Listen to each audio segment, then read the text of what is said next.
then we stop, let's go. Hey, hey, money can't make you rich like this.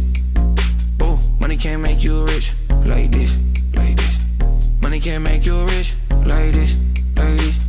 Money can't make you rich like this. I can't be where freedom not. I can't be where Jesus not. White G-Wagon just gon' ride. Only peace gon' lead the lie. He cash in, he cash out. He walk in, room packed out. Here's my robe, white it out. Hell is hot, ice me out. We finna swerve with the windows down. Got the gospel in me, I'ma say it loud.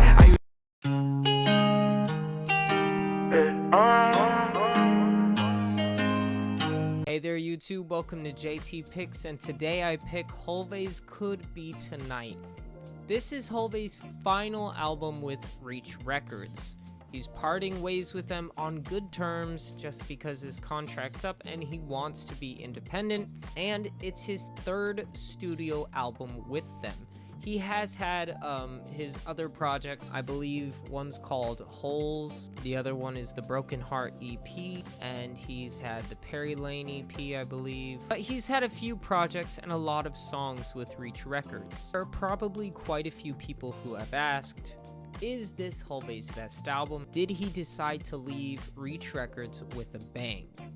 The answer is yes, he did, but not in the way y'all are thinking. Long story short, this album is not his best. I know, sorry.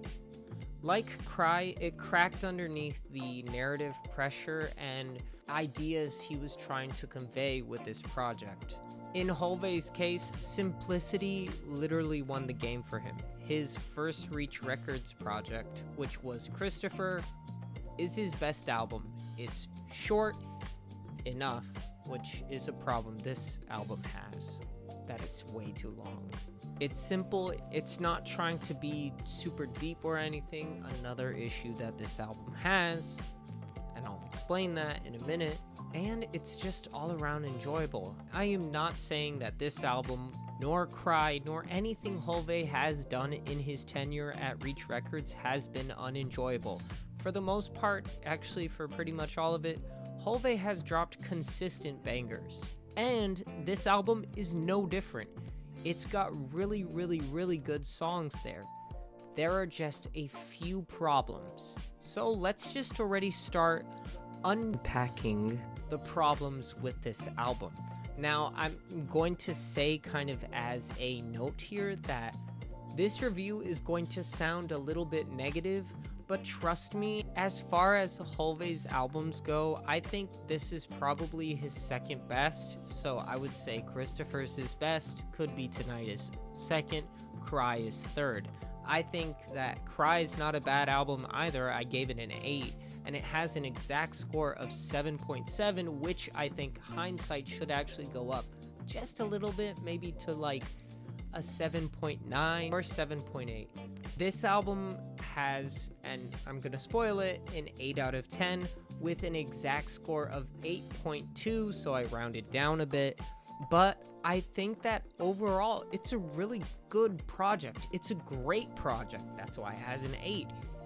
It just has its issues. Issue number 1 is that it's way too long. This album is 20 tracks. When I was listening to it, there was a point when I got halfway through the album. Hey guys, editor's note here. I want to make sure that you know I do pretty much all of my videos off the dome, you know. I don't really have a script, I have notes. And so often I'll get facts really close, not right though. So like I constantly say track 10 halfway through. The reality is it's actually track 11, and it's not exactly halfway, it's just one extra track after being halfway. So Dave is the halfway point, and then is the following track, track 11. So just know that whenever I say track 10, I mean track 11. Track 10, one called Down, which is honestly like my least favorite track of the whole album. I remember listening to it and going, dang, this album's been like 9 out of 10. Like every song except for this one has hit. I hope it's over. But then I remembered, wait, the track list said 20 tracks long. How am I only halfway through? Up to that point, everything that needed to be said about the album's themes, Jesus returning, the church needing to be ready, had been said. Now, this track that I'm talking about simply retreaded ground. It said the same thing, kind of like a conclusion paragraph almost, and that's fine. But see, the problem is, once we get past that track, we're really repeating things. We're over-repeating. This whole idea about the church and needing to be ready has already been said like 4, 5, 6, 7 times. No. Wait. 6, 7. I just bit right on the highway. Really, me? Why did I do that? It's been said so much, it doesn't need to be said anymore. But we're still saying it. And look, that's not a problem if this is your singles or stuff like that, or if it's even a deluxe edition, which honestly, the second half of the album would have worked better as a deluxe edition rather than the main project. This is supposed to be the most condensed and best version of your story, what you're trying to say. This is supposed to be the most refined version. As I've gotten older and as I've listened to music more and more, I've realized that that's what deluxe editions are for. The regular edition of your album is everything that needs to be said, and the deluxe is everything plus. You know, maybe you wanted to explore more sounds, maybe you just want to repeat things, maybe these are things that were left on the cutting room floor. That's what a deluxe is for. Put it on the deluxe. But here we ended up getting singles with that song with Connor Price, Automatic, banger, good sounding song. Okay, but narratively, what's it doing? Rooftops, praise and worship song with No Big Deal, banger. What's it doing that hasn't already been done? We know that worshiping Jesus and all of that is a part of the album, but like, we've already covered it a little bit. And there are other tracks that actually, if you had just shuffled the track list around a little bit more, it would have served better if this one hadn't been there. I know I mentioned how that there was like this point when I hit track 10 where I was like, okay, it should be done here.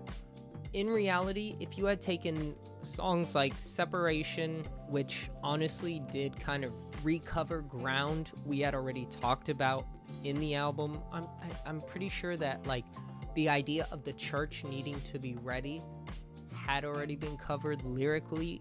But if you wanted to cover it again through Separation, I'm not gonna be like, oh, that's a huge deduction or anything like that. In fact, Separation ranked pretty high. Most of the songs on the album did.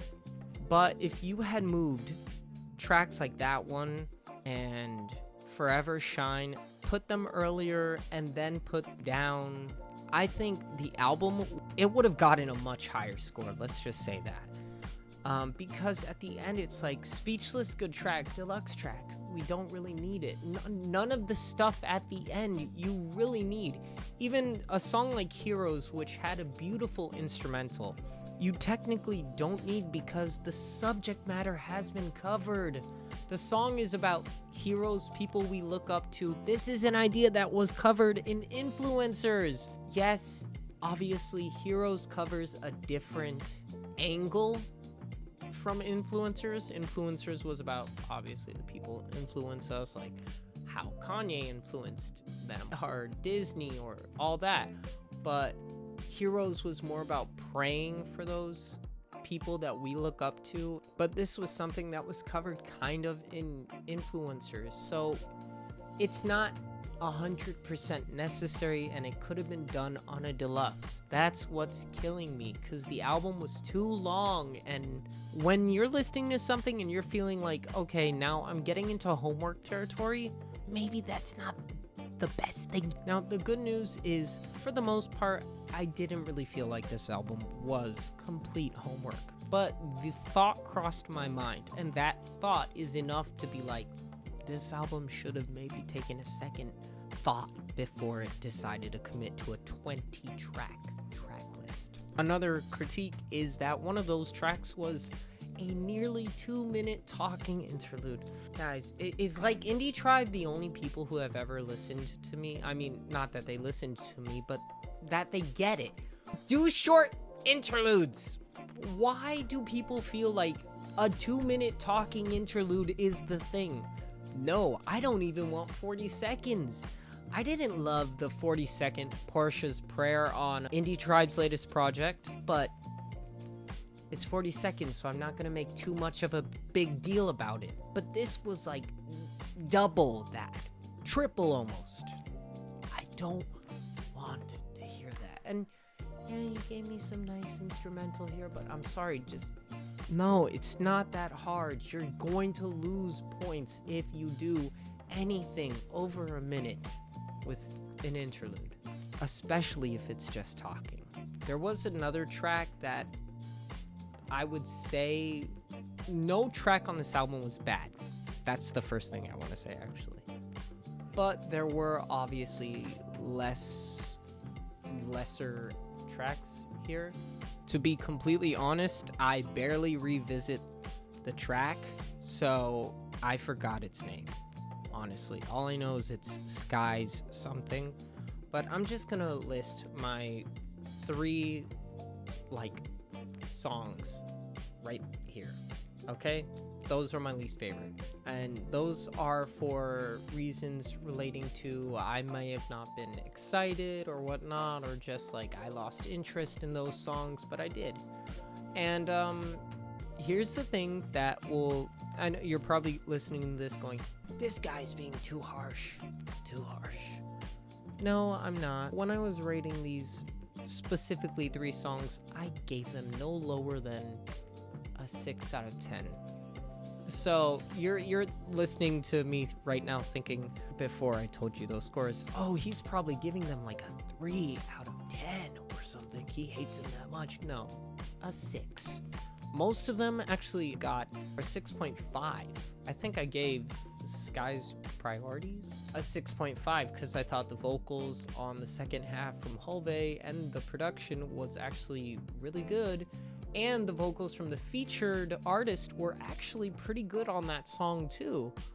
I just wasn't very interested in it. That's all. I thought it was a bit boring. So I think, like the Cry album, in the end, what got this project Could Be Tonight was one thing and one thing only: its own narrative. It crumbled underneath the weight of its narrative, just like Cry did. So Hulvey's an artist who, based on his first album, works best when you have something super simple.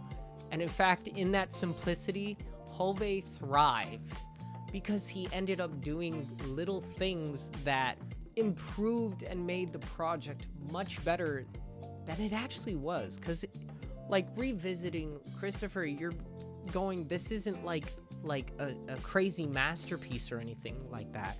But, and by that I just mean like anything genre bending. It's really good. Everything Hulvey has ever done is really, really good. But if you revisit that album, you'll listen to it and go like, can't tell it all. Good hip-hop song, great hip-hop song, super catchy, but like that soundbite at the end, or in the middle by the beat switch, the your mama said you gotta da da da, and then that same soundbite can be heard in the interlude, and then that same soundbite can be heard at the end of Washed in the Blood. But the fact that you can hear that soundbite throughout the album, even though it's simple, it's not trying to tell like a major story or anything, it's just telling who Hulvey is, who Christopher Hulvey is, and his life and the details of it and things that make up him, how he wants you to experience the Holy Spirit, how he wants you to remember that, like one of the songs say, what's temporary to eternal, to keep your mind on things above. Simple, it just tells a very simple story. And that's the point. It's not telling a huge story. All it is just listing out, these are the elements of Christopher Hulvey's life. This is what's important to him. Done. And it adds that extra little thing that kind of confirms that, that this is Hulvey with that little soundbite, and that just ties it all together, and it's simple and it's done well. These albums, Cry, Could Be Tonight, they're trying to do something more, and in trying to do something more, it ends up fumbling. For example, Cry did that thing with the when I say your name, that would have been actually excellent, and I realized my mistake later when I said that that was never completed until a bonus track that had come out eventually, and I concede that I missed something there. But even with that, my point still stands. The album tried to do so much narratively that it collapsed underneath its own weight. If it had just done that one thing with the when I say your name I cry and finished that phrase and put that pieces of that phrase throughout and finish them as the album went on all the way to completion, that would have been better. But then it ended up trying to do things with the chapters, reflection, this and that, and then it tried to make the chapters specific to content in the music. So now you're juggling all these things. You're going like, oh well, True has a reference to reflection and that's why it's in that chapter. So what about the other chapters? And you're starting to look for these things, and it's like, okay, narratively, it's just so big, it's collapsing underneath its own weight when it misses anything. And so while that's not happening here, we have something that is similar. We have an album that is trying to do so much, but at the same time, its length is not called for. And so because of that, it ends up being flimsy. It feels more flimsy than it actually is. For everything Hulvey's saying throughout the album, his purpose of the album is to just say to the church and to himself and to everyone else, Jesus could come back tonight, tomorrow, be prepared. That's the point of the album. And so he's trying to do that, but he's trying to stretch out the narrative so it fills this idea that feels so complicated when it's really not. And because of that, it goes.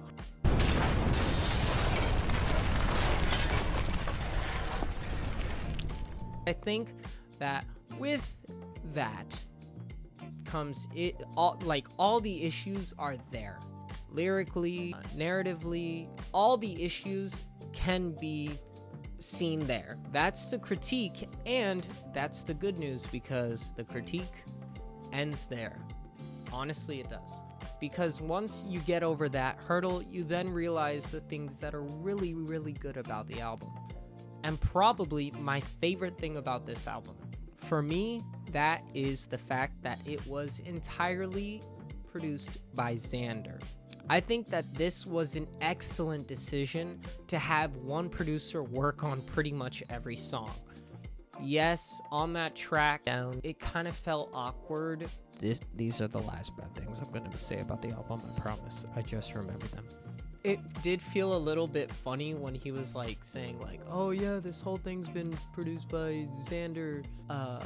I don't know if this is gonna go at the end of the album or not, but it feels like an outro. I was like, dude, why would you say that? Because now I'm thinking that I want this to be the outro, because it did feel like an outro track. But it is what showed me that the whole album had an extremely consistent sound, and that was because Xander had produced it. And the sound, the sonic consistency really made such a huge part of the listening experience for me. The other small critique that I have is with Rich Man. The whole end part where he's like, oh, thank you, Reach Man. I stuck with Reach for like X amount of years and I wouldn't have gotten where I am. Thank you, Reach Man. I don't know why, but I felt that was just a little bit cheesy for thanks. Like, leave that for an Instagram post or like a one-off line on this song, but I don't know. Kind of, yeah. I didn't really love that part of the song. Maybe that was just me. Okay, but that was a really small critique in the last one. But the sonic consistency of the whole project really ties it all together in this very nice bow. The instrumentation throughout, it's very tangible. You have this like orchestral feeling in the opening track, He Will Return, which is a hauntingly beautiful song. and you can really feel that, especially with the time, the clock sound, that's constant. It's just really good, and it gives a sense of urgency and reminds you about the theme of the album, which is Jesus's return, and that it could be tonight, just like the album name, which was really nice. I do have to say that this album had quite a few songs that when I heard them, it's like, oh, this is too good. Obviously, there's the single Dave. 10 out of 10 immediately. But I'm talking about the song before, which is Rich Like This. That is such a banger, bro. Oh, that's such a good song. That's probably like, if you said what's your top 3 Hulvey songs, I'd be like, Rich Like This is top 3, and it ain't 2, and it ain't 3. Because it's his best song, to be honest, ever. And this is coming from someone who normally doesn't like Key John Boone's offerings, but I actually liked it here. His verse was really good. Hulvey's hook is just enthralling, like I love it. And the beat is excellent, and it's just such a good song.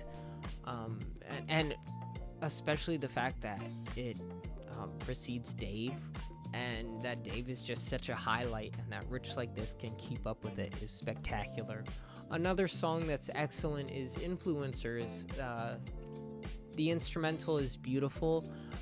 It's relaxing. It's hype at the end too. It's really a good song. It's worshipful lyrically, but it's also profound and really testifies to who Hulvey is, and shows that he's a human being with people he looks up to as well. And just the story about him and Ye, and how Ye had reached out to him, and he said, I'm not gonna go if Doug doesn't go, who's his mentor. On Instagram, Hulvey revealed that because people had asked, who's Doug? Because in the song he says, I told Ye that I wouldn't go unless Doug go, and so everybody's going, who's Doug?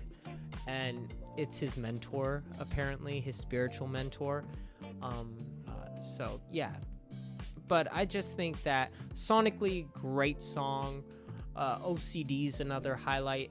As you can tell, a lot of the highlights are near the front of the album. Not that the second half isn't good, but just like the first half is so strong. OCD just has such a really good beat. It's so tough. I don't love the chorus of Night Night. I thought it was a little bit aggravating, although I can understand why it'd be tough. It's definitely not a bad song. It's just not a great song. I think I gave it like a 7 or a 7.5, which I feel is pretty fair. Tori's verse makes it. Hulvey's verse was a little bit eh. And then there's the singles. The opening track, He Will Return. The second track, Survival, which is an absolute banger. Like, it uses a lot of the same sonic techniques, if you will, as Lecrae's Spread the Ops. It even has the same sound. It's all good, cause on that prison, you already preaching about the healer. Joke on you, then joke on me, the father's bitch. But yeah, it's good. It's great. But I think this is just, I'm gonna mention some songs that I know I mentioned earlier, songs that I didn't like, my least favorite songs, but let me mention songs that to me were just good on the project, which is Night Night, American Dream, I believe, with DC3. I don't know what it is with DC3 or D3C or whatever, but I'm not like the biggest fan, and I'm trying to be. I can like a feature from him here and there, but I don't know. It's just I don't see what's the appeal. I mean, maybe it's because people like Central C. That's the appeal. But there's that song. Then we get pretty consistent bangers. Rich Man, all right. And yeah, I think that's the crux of the album, where the final score comes in and everything comes into play. There is a few 10s, but at the same time, I think that the album stays in this 8 spot because a lot of the songs on it are around 8. Yeah, you have your 10s here and there, and Influencers and Dave and Rich Like This, and Forever Shine. But then you also have tons of 8.5s and Rooftops and Automatic and OCD, and then you have 7s and American Dream and Night Night, and I rated this a while ago, so I might not remember everything. Oh, and I forgot an 8 in Speechless, which it's not a bad song. It's just kind of, it's great, but that's it. I'm not going to be like, this is my favorite song ever. But yeah, I think it's a great album. I think revisiting it is going to be fun, but I don't think that this is like something that is worthy of getting near that 9. Because when you have an 8 is a little higher than average, right? Because you have your average as 7, which is good. And then you have 8, which is great. And in between you have the 0.5. So 7.5 means you're closer to 8 than you are 7. And 8.5 is like you're closer to 9, which is one short of the big one, than 8. And so like Indie Tribe's latest album, that's worthy of an 8.5 because that has things that I will revisit for a long time. It also had some misses, so I'm not gonna be able to give it in good conscience a 9. But I don't think it was worth an 8 either, so I stuck around with an 8.5. That's why this album isn't getting an 8.5. I feel like although it has really good tracks, 10s, a lot of it isn't a 10. And because of that reason alone, I just think that sticking with an 8 is the wiser decision. I think that maybe if you had removed a few songs and improved a few songs, you would have had a 9 easy, or at the least an 8.5, but because of just its sequencing, the narrative, and all that, you get an 8. And yeah, I'm happy with that. I know I'm gonna listen to it forever, just like I do with, I still bump I still bump a lot of Hulvey's early stuff, and I still bump a lot of Hulvey's newer stuff. Bro, I just like, it's the music. I'm here for the music. At the end of the day, who cares about my rating? I don't. That's not fully true. I care about it a little bit. And I know if you're watching this, you probably do too. But even with all my critiques, you gotta realize at the end of the day, an 8 is a great score. You can leave happy knowing that this was a really good score. And yeah, it's not a 10 or a 9 or something like that. And I'm not singing its praises from the rooftops, as one song says, but I'm still saying it's a really great album, and I want you to know that. And if you leave with anything here today, just know Hulvey made a great album. This is his second best album. Enough said. That's it. That's the whole review right there. This is his second best album with really, really great 10 out of 10 moments. Thank you for watching. No, but for real, thank you for watching. And remember, if you liked this video and you enjoyed it, please consider subscribing and leaving a like, commenting, because it really encourages me to see your guys' comments. And remember, I only know 2 things. I know that Jesus Christ is King. He could return at any moment. It could be tonight. And that JT, moi, knows best. Thanks for watching.